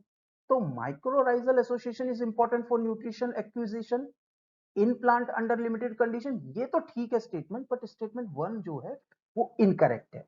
तो that means statement 1 is incorrect but statement 2 is correct. Option D. Again we are being given two statements. Statement 1 क्या कह रहा है? Apoptosis is a genetically regulated process occurring in specific tissues during development and diseases by which cell destroy itself। ये ठीक statement है। देखिए, apoptosis जो होता है, it is a tightly regulated process होता है जो कि मेंटेन करता है टिश्यू होमोस्टेसिस को। और ये कैसे करता है? ऐसी कोई भी सेल जो अनवांटेड है, डैमेज्ड हो गई है, उसको through program cell death they are being asked to die. ठीक है, अब इतना सब कुछ अगर हमें करना है तो वो करना कैसे होगा? So there will be array of signaling will be there, whether it is an extrinsic pathway or intrinsic pathway, the very molecules, there are many signaling molecules, they will be in tandem in orchestrated manner, they will be doing the signaling, right? So apoptosis is regulated by intracellular signals generated from many secreted cell surfaces, protein hormones as well as many environmental stress. ये भी statement ठीक है। तो both statement 1 and statement 2 ठीक है। Statement 1 कह रहा था कि अपॉप्टोसिस एक टाइटली रेगुलेटेड प्रोसेस है जिसमें सेल को मरने के लिए बोला जाता है, प्रोग्राम सेल डेथ, वो ठीक था। और अपॉप्टोसिस जो है इसमें बहुत सारी सिग्नलिंग, बहुत सेक्टर ऑफ सिग्नलिंग आती है, बहुत तरीके से सिग्नलिंग होती है, और ये भी स्टेटमेंट हमारा ठीक था। ठीक है, तो option A should be the correct answer. Given below are the two statements. Okay, statement 1 क्या कह रहा है? In C4 cycle fixation of CO2 by the carboxylation of phosphoenolpyruvate in the mesophyll cells result in the conversion to malate or aspartate. Now statement 2 क्या कह रहा है? The transport of C4 acid to the bundle sheath cells lead to the decarboxylation and generation of CO2 which is been finally reduced into carbohydrates by the Calvin cycle. ठीक है, चलिए एक काम करते हैं, डायग्राम देखते हैं। डायग्राम क्या कह रहा है? that CO2 is being captured by phosphoenol pyruvate, कहां पर? मेसोफिल सेल में। तो स्टेटमेंट 1 तो हो गया correct. and now this phosphoenol pyruvate is after capturing CO2 is being converted to oxaloacetate and finally to malate. This malate goes to the bundle sheath cell और वहां पर ये क्या करता है? It goes decarboxylation यानी कि CO2 generation करता है which is being captured by Calvin cycle. तो both statement 1 and statement 2 जो है वो करेक्ट है। Establishment of a mammalian cell culture involves the following steps. Okay, A, culture of primary cells, subculture of primary cells, separation of cells from the tissue by mechanical or enzymatic method, culture of secondary cells or subculture of secondary cells. ठीक है, याद रखिएगा जब भी किसी primary cell culture को सब culture किया जाता है तो वो अल्टीमेटली सेल लाइन बनती है जिसको हम बाद में प्रोपोगेट करते हैं। आखिरकार ये बनती कैसे है? It starts from an organ जिससे कि हम थ्रू एंजाइमेटिक और मैकेनिकल मेथड के थ्रू जो है कल्चर जनरेट करते हैं, सेल्स को लेकर आते हैं। यानी कि जो भी है वो हमारा आंसर होगा वो स्टार्ट होगा सी से, तो ऑप्शन तो ए होगा। ठीक है, उसके बाद क्या होगा देखिए आप, कल्चर ऑफ प्राइमरी सेल्स, हमने कुछ कल्चर कर ली सेल्स, एंड देन उसके बाद क्या किया हमने? बी, सब कल्चर ऑफ प्राइमरी सेल्स, इनको हमने क्या किया? सब कल्चर कर रहे हैं प्राइमरी सेल्स को। ठीक है, उसके बाद हम क्या कह रहे हैं? D, culture of secondary cells, देखिए हम सेकेंडरी सेल लाइन को सब कल्चर कर रहे हैं, राइट? और देन सेकेंडरी सेल लाइन को सब कल्चर करके हम अल्टीमेटली क्या कर रहे हैं? सेल लाइन बना रहे हैं। तो ऑप्शन क्या होगा? C, that mean separation of cells from the tissue, then A, culture of primary cells, then B, that mean subculture of primary cells, then D, that means culture of secondary cells, and E, subculture of secondary cells. The steps involved in bacterial translations are activation of amino acids, initiation of polypeptide synthesis, amino acylation of tRNA, polypeptide bond formation or termination of polypeptide. देखिए whether it's a prokaryotic और eukaryotic translation, starting जो step होगा वो हमेशा activation of amino acids होता है, और amino acid एक बार एक्टिवेट हो गए then they are be kept over the tRNA. ठीक है, तो नाउ जो भी आंसर होगा वो आपका ए या बी में से होगा, यानी first step has to be A followed by the step C. Now let's see, एक बार आपका अगर ये टीआरएनए आ गया then they sit over the ribosomes and ribosome assembly जो होती है वो क्लोज डाउन कर जाती है। अब क्या होगा? अब नेक्स्ट स्टेप पे नेक्स्ट अपकमिंग आपका जो है टीआरएनए आएगा with bound with another peptide, another amino acids, then initiation of polypeptide synthesis शुरू होगा। तो that means your answer has to be A, C, B. Peptide bond इसके बाद बनेगा एंड देन फाइनली जब पॉलीपेप्टाइड बन जाएगा तो वो टर्मिनेट होगा। तो आंसर क्या होगा? A, that means activation of amino acid, then followed by C, that means amino acylation of tRNA, followed by B, that means initiation of polypeptide synthesis, then D, peptide bond formation, then followed by termination of polypeptide. So A has to be the correct answer. The sequential steps involved in prophase 1 of meiosis are chromosome condensation, terminalization of chiasmata, formation of tetrad of bivalent, pairing of homologous chromosomes and genetic recombination. देखिए जब भी आपको meiosis करनी है या mitosis करनी है, chromosome has to be condensed, that means किसी भी सेल डिवीजन में chromosomal condensation has to be the first step, और इसीलिए आप देखिए सारे में A has to be the first step. अब क्या होगा, अब अगर आपको मियोसिस करनी है तो then you have to bring to जो होमोलोगस क्रोमोसोम्स है उनको नियरर लाना होगा, उनकी पेयरिंग करानी होगी। तो A has to be followed by D, यानी आपका जो भी आंसर है वो या तो सी होगा या आपका डी होगा, ठीक है। Now once this homologous gets paired, तो अब इनके बीच में होगा क्या, क्रॉसिंग ओवर की शुरुआत होगी। That means bivalent has formed and crossing over has started. तो यानी formation of tetrad of bivalent जो है आपका थर्ड स्टेप होगा, यानी ए डी सी। अब उसके बाद क्या होगा, एक बार अगर ये जो पेयरिंग है कंप्लीट हो गई है तो अब नाउ जेनेटिक रिकॉम्बिनेशन होगा, दैट मींस उनके बीच में क्रॉसिंग ओवर होगी। और then once this crossing over is complete, तो जो आपका साइनोप्टर्मल कॉम्प्लेक्स है वो टर्मिनल जो साइड है, यानी कि जो आपकी टर्मिनल एंड है, टीलोमेरिक एंड है, उसकी तरफ शिफ्ट होना शुरू हो जाएगा। देखिए आपका तो जो आपका काइज्मा है वो बेसिकली आपका शिफ्ट हो रहा है टुवर्ड्स द टर्मिनल, जिसको हम बोलते हैं terminalization of chiasmata, which is B. That means option C has to be the correct answer. Okay. Arrange the following discovery in the increasing order. Okay. Gregor John Mendel discover the basic principle of genetics, ये उन्होंने कब किया था, he has done in 1866। Charles Darwin published a book on origin of species, ये उन्होंने कब किया था, 1859 में। Okay. Watson and Crick deciphered the DNA structure, ये उन्होंने किया था 1953 में। फ्रेडरिक मिशर आइडेंटिफाइड न्यूक्लियन, ये हुआ था 1869 में। Oswald Avery identified DNA as transforming principle, ये समवेयर 1943 के आसपास था। तो अगर हमें ऑर्डर मैच कराना है तो क्या होगा, सबसे पहले आएगा बी, फॉलोड बाय आपका ए, फॉलोड बाय आपका डी, यानी B A D, and then followed by आपका ई, एंड देन सी, ठीक है। तो यानी option C has to be the correct answer.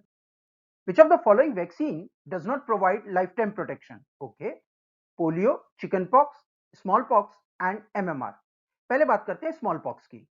Smallpox vaccination जो था, it was one of the starting vaccination types, जिसकी वजह से पूरी अर्थ पे से स्मॉलपॉक्स इरेडिकेट हुआ है, तो इसके तो लास्टिंग इफेक्ट हैं। एमएमआर वैक्सीन जो है, it stands for measles, mumps and rubella vaccine, और इसकी वजह से हमें 3 डिजीज से प्रोटेक्शन मिलती है जो बचपन में हमें लगती है। As far as polio vaccine is concerned, oral polio जो है वो वीक वैक्सीन होती है, बट ओरल पोलियो के अलावा जो पोलियो की दूसरी और वैक्सीन है उनके लास्टिंग इफेक्ट्स मिलते हैं। चिकन पॉक्स वैक्सीन है, it does not provide lifetime protection, तो here the option would be B. Given below are the two statements. Statement 1 क्या कह रहा है, in agarose gel electrophoresis the larger pore size of the low concentration gels make possible the separation of very large molecule, ये तो statement ठीक है। देखिए, lower the concentration of agarose, pore size will be the light higher और larger, और उसकी वजह से जो न्यूक्लिक एसिड है यानी स्पेशली डीएनए फ्रेगमेंट्स जो हैं, लार्जर फ्रेगमेंट्स हैं, उनको हम सेपरेट कर सकते हैं। तो स्टेटमेंट 1 तो करेक्ट हो गया। स्टेटमेंट 2 क्या कह रहा है, in agarose gel electrophoresis the smaller pore size of the high concentration gel makes possible the separation, ये तो उसका अपोजिट है, तो ये तो करेक्ट होगा नहीं, यानी statement 1 is correct but statement 2 is incorrect.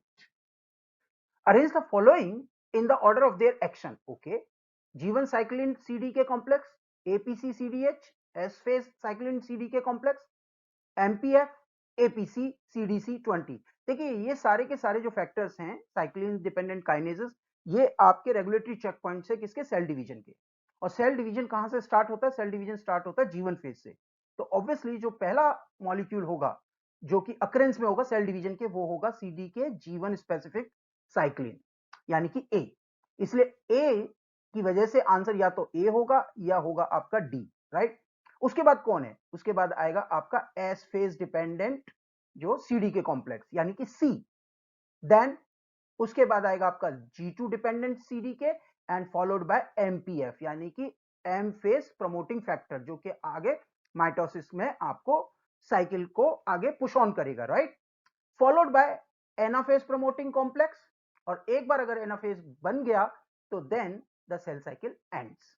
तो यानी कि हमारा जो सीक्वेंस होगा वो क्या होगा, ए पहले क्या होगा G1, ठीक है, उसके बाद क्या होगा C that means S phase, उसके बाद हमारा क्या होगा MPF, फॉलोड बाय क्या होगा हमारा E यानी कि APC CDC 20 और लास्ट में हमारा आएगा APC CDH1 जो कि लास्ट टर्मिनल हमारा मॉलिक्यूल होता है, राइट। तो option A has to be the correct answer. Identify the correct order of signaling transduction pathway, okay, binding of the signal to the cell surface, ये तो हमेशा पहला होगा स्टेप, ये तो ऑब्वियसली बिकॉज जब भी मॉलिक्यूल पे कुछ भी बाइंड करता है रिसेप्टर पे तो वो पहला स्टेप होता है, राइट। और टर्मिनेशन ऑफ द सिग्नल ये होगा आपका लास्ट, तो यानी कि सारी साइकिल किसके बीच में होगी A टू B के बीच में, यानी कि ऑप्शन होगा आपका A। चलिए एक बार समझ लेते हैं कैसे। फर्स्ट क्या होगा binding of the ligand to the cell surface receptor, देखिए बाइंडिंग हो गई, राइट। उसके बाद क्या है आपका, उसके बाद है generation of intracellular secondary messenger, यहां पे आपके intracellular secondary messenger like cyclic MP generate होते हैं, followed by intracellular signalling cascade, यहां पे एक प्रॉपर एक सिग्नलिंग कैस्केड होगी, एंड देन आपका क्या होगा इफेक्टर रेस्पॉन्स आएंगे, जो भी रेस्पॉन्स आएगा, और जब एक बार रेस्पॉन्स आ गया तो देन सिग्नल की कोई जरूरत नहीं है, तो it has to be terminated. So option A has to be the correct answer. The nucleoplasmic index, where the nuclear mass and the cytoplasmic mass of the cells are in a state of optimum equilibrium, depends upon nuclear volume, cell volume, nuclear mass, cytoplasmic mass और central number। देखिए इस question का जो answer है वो इसके question में ही है। जब भी कोई सेल जो है सेल साइकिल से गुजरती है या पास थ्रू करती है तो उनका जो न्यूक्लियर वॉल्यूम है वो जनरली डबल हो जाता है, सो दैट द आने वाली डॉटर सेल्स के लिए वो रेडी रहे, and this ratio is called as cytoplasmic index. It is being calculated by dividing the mean nuclear diameter को आप डिवाइड कर दीजिए साइटोप्लाज्मिक डायमीटर से, ठीक है। तो यानी कि आपका क्या क्या इन्वॉल्व हो जाएगा न्यूक्लियर वॉल्यूम और सेल वॉल्यूम, तो यानी A and B, option A is the correct answer. Identify the inhibitory neurotransmitter from the following, okay, glutamate, aspartate, cysteine, glycine और GABA। Inhibitory neurotransmitters होते क्या हैं? Inhibitory neurotransmitters are a type of chemical messenger which are being released by the neuron and has the ability to decrease or inhibit the activity of other neurons। ठीक है, अब हम आपको एक काम करते हैं, टेबल ले लेते हैं और इसमें देखिए आपके इनहिबिटरी न्यूरोट्रांसमीटर्स कौन कौन से हैं। You have GABA and glycine which are mention here, right. तो यानी D and E, option D has to be the correct answer. The function of a gene depends on the expression of DNA, RNA, proteins, metabolites और lipids। Function जो होता है किसी भी gene का वो अल्टीमेटली डिपेंड करता है प्रोटीन्स पे विच आर फंक्शनल एग्जीक्यूशनर। और होता क्या है डीएनए यानी जीन, वो पहले सबसे पहले क्या करेंगी वो आरएनए बनाएंगी, आरएनए से क्या बनेगा ट्रांसलेशन होगा प्रोटीन्स बनेगा। अब ये जो प्रोटीन्स है ये डिसाइड करते हैं फिनोटाइप्स को। तो अल्टीमेटली आप ध्यान रखिए सिर्फ ह्यूमन जीनोम प्रोजेक्ट ने हमें क्या बोला, हमारे पास कितनी जीन्स है अप्रोक्सीमेटली 25,000 जीन्स। फंक्शंस कितने सारे हैं, कैसे होते होंगे, it is being decided by both RNA level manoeuvring और protein level manoeuvring, that means B and C, option C has to be the correct answer. DNA जो है मोर और लेस कांस्टेंट नंबर्स होते हैं, जबकि आरएनए के बेसिस पे RNA में बहुत सारे मॉडिफिकेशंस हो सकते हैं, प्रोटीन लेवल पे बहुत सारे मॉडिफिकेशंस होते हैं, और जिसकी वजह से with a stipulated number of DNA molecule हम इतनी ज्यादा डाइवर्सिटी फिनोटाइप्स में प्रोड्यूस कर पाते हैं, right. Identify the features of cancer cells. Rapid cell growth and division, yes they are. Reduced cell growth and division, नहीं नहीं नहीं ये तो नहीं। आपको पता है कि मेटास्टेसिस होती है जो कैंसर सेल्स होती हैं, they defy the mortality concept, वो डिवाइड करती जाती हैं, राइट, डिफरेंशिएट नहीं होती हैं, right. Okay, loss of normal control of cell division, ये भी ठीक है, उनके अंदर अपोप्टोसिस जो है नॉर्मली नहीं होती है। रिड्यूस एंजियोजेनेसिस नहीं, ये तो टर्मिनल फीचर है मेटास्टेसिस का, एक बार अगर मेटास्टेसिस हो गई तो अगर अनकंट्रोल रही तो बाद में जाके अपनी ब्लड कैपिलरीज में इंट्रूड करेगी यानी कि एंजियोजेनेसिस करेगी, तो ये भी कैंसर सेल का प्रॉपर्टी नहीं है। Utilize glucose at a reduce rate, नहीं, कैंसर सेल्स हैं याद करिए वेरी हाईली डिवाइड हो रही हैं, डिवाइड होंगी तो एनर्जी चाहिए, एनर्जी चाहिए तो ग्लूकोज ब्रेकडाउन चाहिए, तो उनको ग्लूकोज की जो नीड है वो बहुत ज्यादा होती है, राइट। तो इसका मतलब आंसर क्या होगा A and C, option C has to be the correct answer. Identify the methods to measure apoptosis in vitro in mammalian cell culture, MTTSA, LCMS, NMR, crystal violet assay या पाच। देखिए basically होता क्या है, MTT असे जो होता है वो सबसे ज्यादा यूज होता है जब भी हमें क्या पता करना हो, सेल वाइबिलिटी एंड प्रोलिफरेशन। और इसके अंदर होता क्या है, जो एमटीटी डाई है यानी नाइट्रोब्लू टेट्राजोलियम, इसको हमारे कुछ एंजाइम जो हैं डिहाइड्रोजनेसेस, वो इसको कन्वर्ट कर देते हैं प्रेसिपिटेबल फॉर्माजान में। ये तभी होगा जब सेल लाइव होगी, अदरवाइज ये नहीं होगा। तो जो कैंसर सेल्स हैं उनके लिए एमटीटी असे जो है वो एक बड़ा इंपॉर्टेंट फीचर है। इसके अलावा और क्या ऐसे यूज हो सकता है, जो क्रिस्टल वॉयलेट जो है वो भी हमारा सेल्फ प्रोलिफरेशन और सेल सर्वाइवल के लिए यूज होता है। इसके अंदर cells when they are being grown in various experimental conditions, तो उसके बाद उसको डाइस को साथ रिएक्ट कराया जाता है। जब वो डाइस बाइंड करती है प्रोटीन्स और डीएनए से, तो हमें इजीली विजुअलाइजेशन होता है। तो कैंसर सेल्स में ज्यादा डीएनए और प्रोटीन होगा तो वो ज्यादा हमें दिखेंगी। तो both MTT and crystal violet असे दोनों ही एपोप्टोसिस को मेजर करने के लिए अच्छे मेथड है। इंटरेस्टिंगली अभी एक रीसेंट स्टडी आई है जिसमें एनएमआर भी यूज हुआ है एपोप्टोसिस को मेजर करने के लिए। तो क्वेश्चन हो गया कंफ्यूजन यहां पे। अभी फिलहाल के लिए हम इसका आंसर लेते हैं A and D, that means option D is the correct answer, right. Identify the tumor suppressor genes from the following: RES, REF, PTN, MYC और P53। सिंपल सा एक काम करते हैं, टेबल लेते हैं और टेबल में हम ढूंढने की कोशिश करते हैं। जो ट्यूमर सप्रेसर जीन्स है वो कहाँ कहाँ है, एक तो PTN है और एक आपका P53 है। तो both PTN and P53 are the tumour suppressor gene, और जबकि प्रोटोन को जीन्स में आपके रेस और बाकी की जीन्स आ जाएंगी। तो इसका मतलब ऑप्शन क्या हो जाएगा, ऑप्शन हो जाएगा आपका सी and E, that means B. Which of the following organization are involved in Covaxin production in India? DBT, CSIR CDRI, ICMR NIV, Bharat biotech और भारत सीरम। देखिए ये जो कोवैक्सीन है, it is a whole inactivated virus based vaccine, जो कि किसने develop की थी, भारत बायोटेक ने, और in collaboration with ICMR and National Institute of Virology ने। तो यानी कि आपका होगा option D, C and D only. Given below are the two statements. One is labeled as assertion A and other is labeled as reason R. Okay. Assertion क्या कह रहा है? Batson and Punnett, they showed that the linked genes do not obey Mendel's law of independent assortment. ये statement ठीक है. Actually क्या होता है? After Mendel, both of these scientists, W. Batson and R. C. Punnett, they first observed that certain traits, they do not get segregated as the Mendel was observing. And Mendel ने जिस चीज के लिए बोला था लॉ ऑफ इंडिपेंडेंट असॉर्टमेंट, यहां पर ये देखा गया कि कुछ जीन्स जो हैं वो साथ साथ चल रही हैं, राइट। अब इंटरेस्टिंग चीज क्या थी, these two guys they believe that the genes were not located on chromosomes and rejected the chromosomal theory, और इसीलिए इनका जो वर्क है वो इमीडिएटली रियलाइज ना होकर थोड़ा टाइम लगा, but they were correct that Bateson and Punnett first time उन्होंने शो किया था कि जो मेंडल का लॉ ऑफ इंडिपेंडेंट असॉर्टमेंट है वो हमेशा ट्रू नहीं होता। आपका जो रेशियो 9:3:3:1 है वो हमेशा हर केस में सक्सेसफुल नहीं होगा। अब रीजन क्या कह रहा है, the dihybrid test cross for closely linked genes produce 50% parental and 50% recombination. ये गलत हो गया। कैसे, अगर कोई जो दो जीन्स है वो बहुत क्लोजली टाइटेड है, लिंक्ड है, तो ऑब्वियस सी बात है कि they will go always together, उनके अंदर रिकॉम्बिनेशन होने के चांसेस कम है। तो जहां टेस्ट क्रॉस में हमें रेशियो एक्सपेक्ट कर रहे थे 1:1:1:1, वहीं अब ये रेशियो मिल जाएगा हमें 1:1।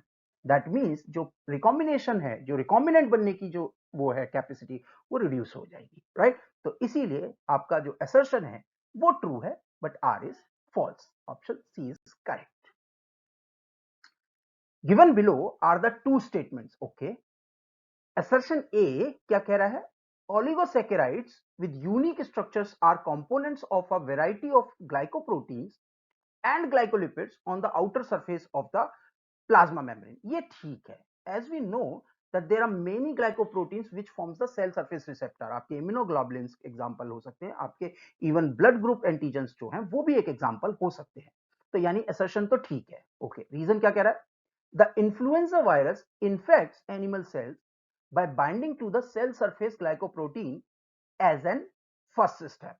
ओके, अगर हम ध्यान से देखें जो इन्फ्लुएंजा वायरस है वो बेसिकली कहां बाइंड करता है, वो बाइंड करता है आपके सर्टेन सियालिक एसिड रिसेप्टर्स पे, यानी सेल सरफेस रिसेप्टर पे। तो यानी ये भी स्टेटमेंट ठीक हो गया। तो असर्शन ए भी ठीक है, रीजन आर भी ठीक है, और रीजन क्या है, रीजन एक तरह से आपका एग्जांपल है असर्शन का। तो reason R is a correct explanation of assertion A. क्या हो गया answer, A. Given below are the two statements. Okay, फिर से असर्शन और रीजन आ गए, तो असर्शन देख लेते हैं। Each dideoxynucleotide used in Senger's method of DNA sequencing can be linked to a fluorescent molecule। हाँ, ये बिल्कुल कर सकते हैं हम। इसमें क्या होता है कि जो आपके डाइडिऑक्सी हैं, पहले सेंगर्स के टाइम में हम क्या करते थे, we use to label with the radio label, but बाद में हमने पायरो सीक्वेंसिंग और शॉटगन के टाइम पे we have just labelled with the fluorescent tag, right. तो ये असर्शन जो है आपका ठीक है। रीजन आर क्या कह रहा है, the DNA sequence is read by determining the sequence of colour. देखिए आपका जैसे जैसे कलर आता जा रहा है वैसे वैसे ही आपकी जो है वो पीक्स बनती जा रही हैं। तो ये भी स्टेटमेंट ठीक है, यानी कि both assertion and reason is correct and R is the correct explanation of assertion. Option A is the correct answer. Given below are the two statement। एक बार फिर से assertion और reason का क्वेश्चन आ गया। बहुत सारे क्वेश्चन आते हैं, चलिए शुरू करते हैं। assertion क्या कह रहा है, polyploid species of common bred wheat have evolved by hybridization followed by chromosome doubling in interspecific hybrids by treatment with colchicine। okay, reason क्या कह रहा है, colchicine induces gigantism in alloploid species of bred wheat। Okay, ये गलत हो गया। क्यों, क्योंकि जो कॉल्चिसिन है वो क्या होता है, वो एंटीमाइटेटिक एजेंट है, यानी कि वो माइक्रोट्यूब्यूल से बाइंड करता है, सेल डिवीजन होने नहीं देता। अगर कॉल्चिसिन ट्रीटेड सेल्स आप देखेंगे तो उसके अंदर एस फेज तो साइकिल में होगी, सेल साइकिल में, बट क्रोमोसोम सेग्रीगेट नहीं होंगे ड्यूरिंग एनाफेज। इसका मतलब एट द एंड आपको क्या मिलेगा, entire double sets of the chromosome. और इसी कॉन्सेप्ट को हमने यूज किया था ब्रेड वीट में। वहां पे क्या हुआ था, आप देखिए आपका आइनकॉर्न जो वीट है जिसका ए है, उसका हमने क्रॉस कराया था बीबी से। अब हमने यहां पर we have got A BB, but उनको सेग्रीगेट नहीं होने दिया, and then again it was crossed with the again goat grass से। तो इसका मतलब हमारा जो ब्रेड वीट है उसका जो प्लॉइडी कैसे हो गया, capital A capital A, capital B capital B, capital D capital D. यानी कि आपका जो असर्शन था वो भी ठीक था, जबकि रीजन जो था वो क्या हो गया, जाइजेंटिस नहीं करता, सेल डिवीजन रोकता है। दैट मीन्स ये गलत हो गया। तो A is true, R is false। Given below are the two statements, okay? One is labeled as assertion A and another is labeled as reason R। क्या कह रहा है assertion? The Lexer gene is present in puck vector। हाँ बिल्कुल ठीक है। puck vector क्या होता है एक बार देख लेते हैं। एक टिपिकल puck vector में क्या होता है, there is an ori, okay, and then there is a Lexer gene होती है, बिल्कुल सही है, और then there is an ampicillin resistance gene, right? Okay, now हम जनरली जीन ऑफ इंटरेस्ट कहां डालते हैं, we generally incorporate at lacZ gene. और लेक्सर जीन में जीन ऑफ इंटरेस्ट अगर डाल देंगे तो क्या होगा, लेक्सर जीन जो है वो टर्मिनेट हो जाएगी, इंसर्शन इनएक्टिवेट हो जाएगी। तो क्या कहा था असर्शन ने, the lacZ gene is present of puck cloning vector as a selectable marker, right, by which recombinant may be selected through insertion inactivation। बिल्कुल करेक्ट है। रीजन क्या कह रहा है, IPTG act as a gaseous inducer of Lexer genes due to which recombinant produced in puck vector may be selected by blue-white screen। ये भी ठीक है। ये जो IPTG होता है ये करता क्या है, basically IPTG act as a gaseous inducer, और जब ये बाइंड करता है आपके रिप्रेसर से तो उसको इनएक्टिवेट कर देता है। अगर अगर आपका जो रिप्रेसर है वो इनएक्टिवेट हो गया तो लेक्सेट जो सिस्टम है, लैक ऑपरॉन का ZYA जीन, वो कॉन्स्टिट्यूटिवली एक्सप्रेस होते रहेंगे। नॉर्मल लैक ऑपरॉन में भी ये होता है, एलोलेक्टोज करती है ये, but allolactose can be digested by beta galactosidase. Interestingly IPTG can not. तो आईपीटीजी अगर डाइजेस्ट नहीं होगा, मेटाबोलाइज नहीं होगा, तो इसका मतलब even smaller concentration of IPTG is sufficient to switch on the lac operon, और इसीलिए ये क्या बन गया, ग्रेशुअस इंड्यूसर, राइट। तो रीजन आर जो है आपका बिल्कुल ठीक है। तो यानी both A and R true and R is the correct explanation of A. Match list 1 with list 2 item, thank God assertion और रीजन खत्म हुए। चलिए, रोवेल्फिया सर्पेंटिना, ये तो बहुत आसान है। Rauwolfia serpentina is used for blood pressure, तो ए का होगा थर्ड, ए का थर्ड मतलब आपका आंसर तो होना है बी। चलो वेरी गुड। विंसा रोजिया, विंसा रोजिया जो है मेडागास्कर में मिलता है and it posses two types of alkaloids, vinblastine and vincristine, जिनमें के एंटी कैंसरस प्रॉपर्टी होती है, तो बी का होगा फोर्थ। साइजीशियम एरोमेटिकम जो कि क्लोव होती है, वो किस में प्रेजेंट होती है? हमारे टूथपेस्ट में। वैसे तो नीम भी होता है, कहते हैं ना कि आपके नमक, आपके टूथपेस्ट में नीम है क्या? नमक है। अब तो टूथपेस्ट में सब कुछ आता है। ओके, एजाइडेटिका इंडिका, ये हमारा यूज हो सकता है as an insect repellent, right? तो यानी कि हमारा आंसर होगा क्या? बी। चलिए अब हम लास्ट क्वेश्चन पे आ रहे हैं। Match list 1 with list 2 items. Okay, list 1 में दे रखा है ऑर्गेनिज्म और प्लांट्स, एंड लिस्ट 2 में उनको कैसे हम ग्रुपिंग कर सकते हैं वो दे रखा है। Okay, bacteria and blue green alga blindly monerans, यानी कि ए का होगा थर्ड। देखिए कितना आसान हो गया। आपको इस तरह के क्वेश्चंस में क्या देखना होता है? The one which you know better, जिसमें आप कॉन्फिडेंट है, उनको सॉल्व करिए पहले।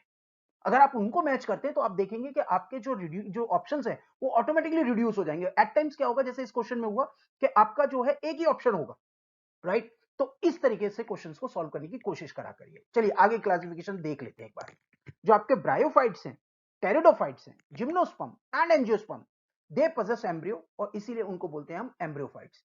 यानी कि bryophytes, pteridophyte, gymnosperm and angiosperm सब एम्ब्रियोफाइट्स हो सकते हैं हाइपोथेटिकली। बट इंटरेस्टिंग क्या है, जो ब्रायोफाइट्स हैं दे आर नॉन वस्कुलर, इसीलिए हम उनको नॉन ट्रैकियोफाइट्स बोलते हैं। जबकि एम्ब्रियोफाइट्स में एक और डिवीजन होता है ट्रैकियोफाइट्स का, जिसमें बाकी आ जाएंगे, यानी कि आपके टेरिडोफाइट, जिम्नोस्पर्म एंड एंजियोस्पर्म। यानी कि आपका जो टेरिडोफाइट्स एंड जिम्नोस्पर्म ये भी ट्रैकियोफाइट्स हो सकता है, और एंजियोस्पर्म एंड जिम्नोस्पर्म ये भी ट्रैकियोफाइट्स हो सकता है। बट इंटरेस्टिंग क्या है, जो एंजियोस्पर्म एंड जिम्नोस्पर्म है उसको हम स्पर्मेटोफाइट्स भी बोलते हैं या फेनरोगैम्स भी बोलते हैं। Why? Because they produce seeds. तो आपका डी तो होगा सेकेंड। अब क्या बचा? अब बचा टेरिडोफाइट्स एंड जिम्नोस्पर्म, दोनों ही ट्रैकियोफाइट्स थे। ब्रायोफाइट्स ट्रैकियोफाइट नहीं था। ब्रायोफाइट्स एंड टेरिडोफाइट्स एम्ब्रियोफाइट्स जरूर थे।